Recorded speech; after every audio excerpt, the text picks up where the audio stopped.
গাজা কাণ্ডে এবার তুরস্ক কোমর বেঁধে মাঠে নামল মনে হয়। যুদ্ধবিধ্বস্ত ভূখণ্ডটিতে ত্রাণ সহায়তা প্রবেশ নিয়ে ফিলিস্তিনি স্বাধীনতাকামী সশস্ত্র প্রতিরোধ সংগঠন হামাসের সঙ্গে বৈঠক করেছেন তুরস্কের গোয়েন্দা প্রধান ইব্রাহিম কালিন। তুরস্কের রাষ্ট্রীয় সংবাদ সংস্থা আনাদুলো জানিয়েছে, কালিন হামাসের রাজনৈতিক পরিষদের প্রধান মোহাম্মদ দারবিশ এবং তার প্রতিনিধি দলের সাথে আলোচনা করেছেন।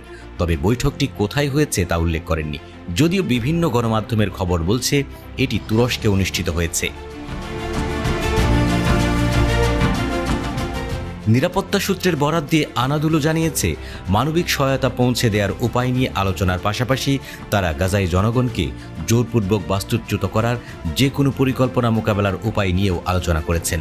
কালিন তাদের তুরস্কের অব্যাহত সমর্থনের বিষয়ে আশ্বস্ত করেছেন এবং বলেছেন যে আঙ্কারা ফিলিস্তিনি ভূখণ্ড দখল বা সংযুক্ত করার যে কোনো নতুন প্রচেষ্টার বিরোধিতা করবে দৃঢ়ভাবে। ইসরায়েল সম্প্রতি গাজায় প্রায় 30% এলাকা জুড়ে সমগ্র রাফাহ শহরকে অন্তর্ভুক্ত করার জন্য উপত্যকাটিতে সীমান্ত বরাবর নিরাপদ অঞ্চল সম্প্রসারণের উপর জোর দিয়েছে। এছাড়াও গাজায় যুদ্ধবিরতি ভঙ্গ করে ফের শুরু করা সামরিক অভিযানে গাজাকে আবারও অবরোধের পাশাপাশি বন্দী করে রেখেছে।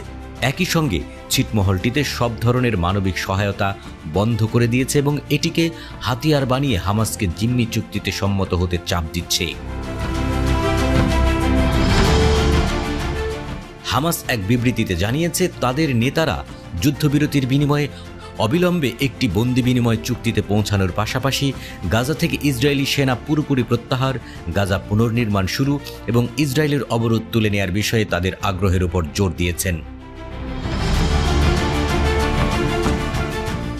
জাতীয় ব্যক্তিত্বদের মধ্যে যারা স্বাধীন ও যোগ্য তাদের সমন্বয়ে গাজা উপত্যকা পরিচালনার জন্য একটি বিশেষ কমিটি প্রতিষ্ঠার মিশরীয় প্রস্তাবের তাৎক্ষণিক বাস্তবায়ন দেখার ইচ্ছা তারা প্রকাশ করেছেন বলেও জানানো হয় বিবৃতিতে।